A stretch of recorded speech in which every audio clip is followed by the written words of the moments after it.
Hi guys, welcome back. അപ്പോൾ guys, ഇന്ന് നമ്മളൊരു ക്രെഡിറ്റ് കാർഡാണ് പരിചയപ്പെടുത്താൻ പോകുന്നത്. ഇവിടെ സ്റ്റുഡൻ്റ് ആയിട്ട് വരുമ്പോൾ നിങ്ങൾക്ക് അറിയാം, മിക്ക ബാങ്കുകാരും നിങ്ങൾക്ക് ക്രെഡിറ്റ് കാർഡ് തരത്തില്ല. അതെ, നിങ്ങൾ 20 hour ആണ് ഇവിടെ വർക്ക് ചെയ്യണത്. അപ്പോൾ പോരാത്തതിന് നിങ്ങളിപ്പോൾ വന്നിറങ്ങിയിട്ട് ഏകദേശം 1-2 കൊല്ലമൊക്കെ ആവത്തുള്ളൂ. അപ്പോൾ മിക്ക ബാങ്കുകാരും റിജക്റ്റ് ആകും നിങ്ങളെ ക്രെഡിറ്റ് കാർഡിന് അപ്ലൈ ചെയ്യുമ്പോൾ. അങ്ങനെ ഇരിക്കുകയാണ് ഞാനൊരു ബാങ്കിൻ്റെ പേരറിയുന്നത് ക്യാപിറ്റൽ ഫണ്ട്. അവന്മാരെനിക്ക് കാർഡ് തരുന്നത്. ഇത് മറ്റേ ജംഗിൾ റമ്മി കളിച്ച ആ ഒരു സംഭവമൊന്നുമല്ല. ഇത് എനിക്ക് പ്രൊമോഷനും അല്ല. അവരൊരു കിണ്ടി എനിക്കോട്ട് തരാനും പോലില്ല. എനിക്ക് റെഫർ ചെയ്യാനും പറ്റത്തില്ല. സോ നിങ്ങൾക്ക് ഉപകരിക്കട്ടെ എന്നോർത്തിട്ട് മാത്രം ഞാൻ പറയുന്ന ഒരു വീഡിയോ ആണ്. എന്തൊരു ആത്മാർത്ഥതയല്ലേ. പിന്നെ സാധനത്തിന് പേര് ക്യാപിറ്റൽ ഫണ്ട് എന്നാണ്. ഇതാണ് സാധനം. കാണുന്നുണ്ട് ക്യാപിറ്റൽ ഫണ്ട്. ഞാൻ എവിടെയെങ്കിലും പിൻ ചെയ്ത് പേരിട്ടേക്കാം. ചിലപ്പോൾ തലയിരിഞ്ഞായിരിക്കും ഈ വീഡിയോയിൽ കാണുന്നത്.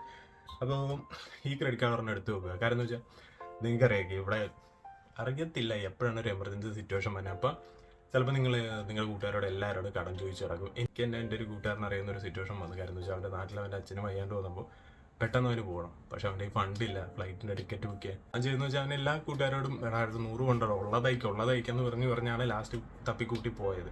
അപ്പോൾ അതേസമയം ഇങ്ങനത്തെ ഒരു കാർഡ് കയ്യിലുണ്ടെങ്കിൽ ഇതിൻ്റെ ലിമിറ്റ് എന്നാന്ന് വെച്ചാൽ പലർക്കും പലതാണ്. എനിക്ക് കിട്ടിയത് പറഞ്ഞാൽ 10,750 പൗണ്ടിൻ്റെയാണ്.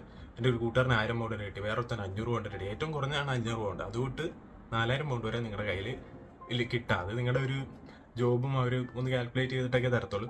ഞാനോർത്ത് എനിക്ക് കിട്ടിയാലും ആദ്യമേ ഒരു എന്താണ് ഫോർമാലിറ്റീസ് ആയിട്ട് പറഞ്ഞായിരുന്നു, എന്താണ് പോസ്റ്റർ കൊടുക്കുന്നത്. ഞാൻ അത് വിട്ടത്. പക്ഷെ സാധനം അത് കഴിഞ്ഞിട്ട് ഒരു മാസത്തോളം പിടിച്ച് വരാനായിട്ട് സാധനം കിട്ടി, എല്ലാവർക്കും കിട്ടി. അതാണ് ഇതിൻ്റെ ഒരു ഗുഡ്. അപ്പം ഇങ്ങനത്തെ ഒരു സിറ്റുവേഷനൊക്കെ നമുക്ക് അറിയത്തില്ല, എപ്പോൾ വേണേലും വരാം. പിന്നെ വേറൊരു കേസ് എന്ന് പറഞ്ഞാൽ, ഇതെടുത്തിട്ടെന്ന് പറഞ്ഞ് നിങ്ങൾ ഇതിലെ ഫണ്ട് മൊത്തം എടുത്ത് പിന്നെ നടക്കാണ്ടിരുന്ന് കഴിഞ്ഞാൽ അതിനേക്കാളും വലിയ കടക്കിണിയിലാവും.